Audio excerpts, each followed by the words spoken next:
seems radio hosts have become more and more outrageous. Coming up, the man who's been called the founding father of shock radio, Don Imus, when Primetime continues. This is not exactly known for his modesty. To give you an idea, Imus has his own company called Me and Marconi. He says that's because the two most important events in radio were when Marconi invented it and when he decided to speak on it. Ask him to put his money where his mouth is, and he will. Imus accounts for about half of the roughly $28 million his New York station makes every year, more than just about anybody else. We gave Jay Shadler the unenviable task of finding out how he does it.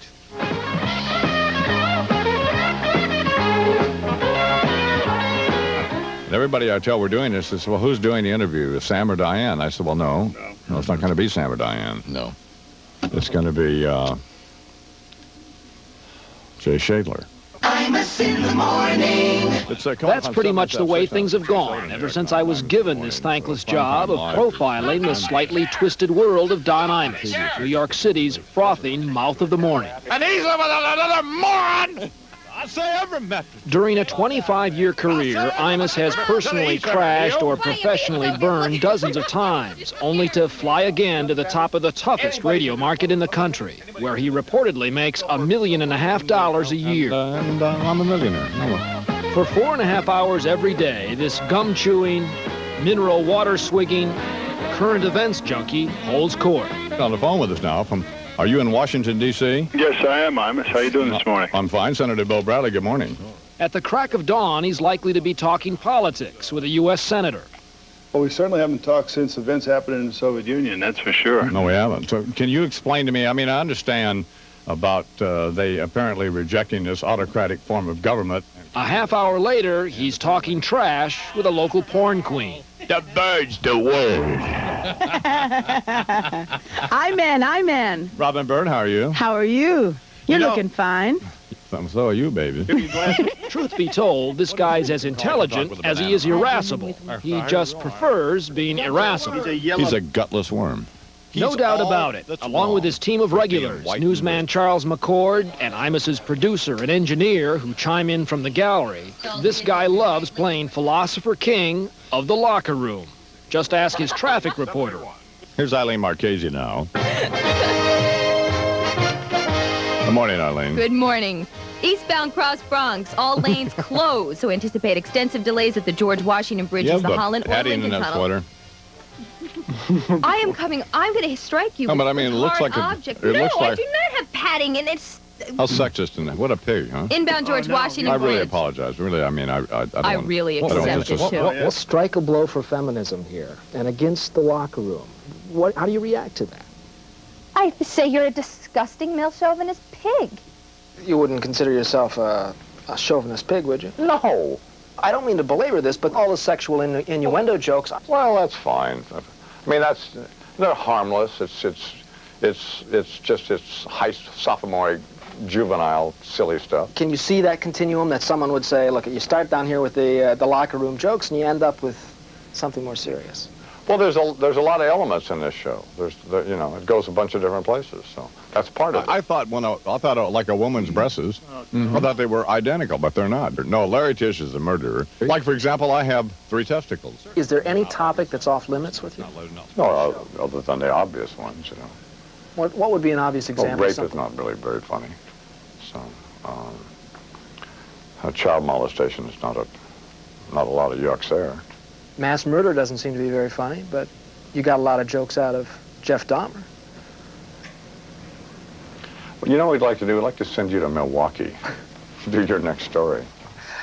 Each weekday morning, as newspapers hit the stoop, donut shops open their doors, the sun comes up on 16 million New York area radio listeners, and commuters roll to work, cruising the dial.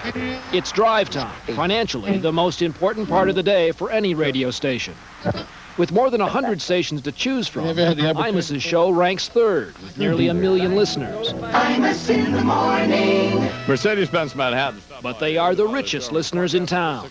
Mostly men, 25 to 54 years old, making more than $100,000 a year. So stop dreaming about a Benz and get yourself one of them. It's 7:24 after 7. I am Imus in the morning. On the phone with us now, is the governor of the state of Connecticut and my friend, Lowell Weicker. Still, Imus is definitely an acquired taste. I realize I'm probably out of line for asking you to come up with a babe for me. I mean, I realize that's pretty sleazy. Bitter at first, but usually sweetening into a laugh. Is she over 40? 40? Is she over 40? Right. I don't think so.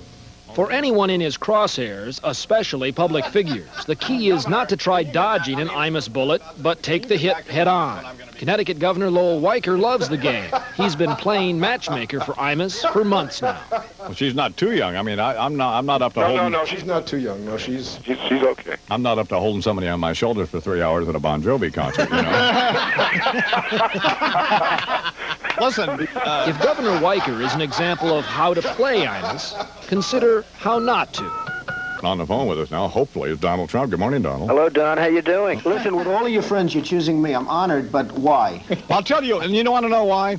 Because there have been a number of people who have jumped off the Trump bandwagon. Yeah. Really? And am I one of them? No, the answer is no. The answer is no. I'm with you until everything's gone. Right. Until everything's gone. Well, that's great, Don. That's great to know. I'm with you until you go from the back of the limo to the front. Okay. Just a harmless dig? Anyway. Trump didn't think so, and let him know it that night at the U.S. Open tennis tournament. Real tension convention out at the U.S. Open last night in the Trump box. Trump had some notion that I had sandbagged him yesterday, and that's the last thing I did. Absolutely. Mm-hmm. But if you can't kid him about very public problems that he's had, what's the point here? I wasn't malicious at all. You know, it's just funny. So he's a creep. And he's a sissy boy. So Trump's off the list now? Off. He's history.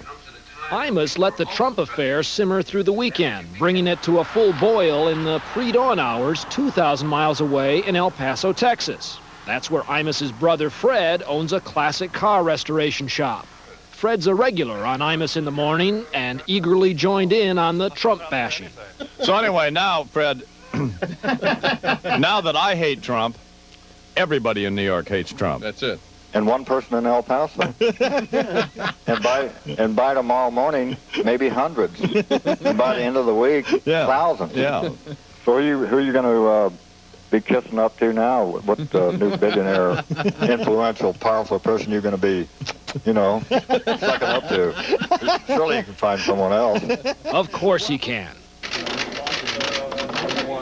And terribly unfortunate at this moment of such solemnity, the observance of the Hiroshima. No. That's the observance of the Jewish New Year. Oh, certainly. Yeah. Forgive me. The observance of my Sharona. I knew that. No, that's not even close. Rush your mama? No. The maniacal ebb and flow of Imus's show actually depends on a tide of characters and voices. Each day after his program, Imus sits down with a band of stand-up comics to produce comedy bits that'll pepper his show later in the week. All right, let's do this. Come on, you guys. Okay. Here now some of the headline stories we're following for you. I'm Walter Cronkite. I'm David Brinkley. And I'm Diane Sawyer. Hello, Mr. President. How are we? Just fine, Diane. Before I move into my initial question, may I ask you, please, how's my hair? Well... Submitted for your approval. Donald Trump. Real estate magnate, development tycoon, billionaire, human doormat. And so Donald Trump discovers that not unlike No.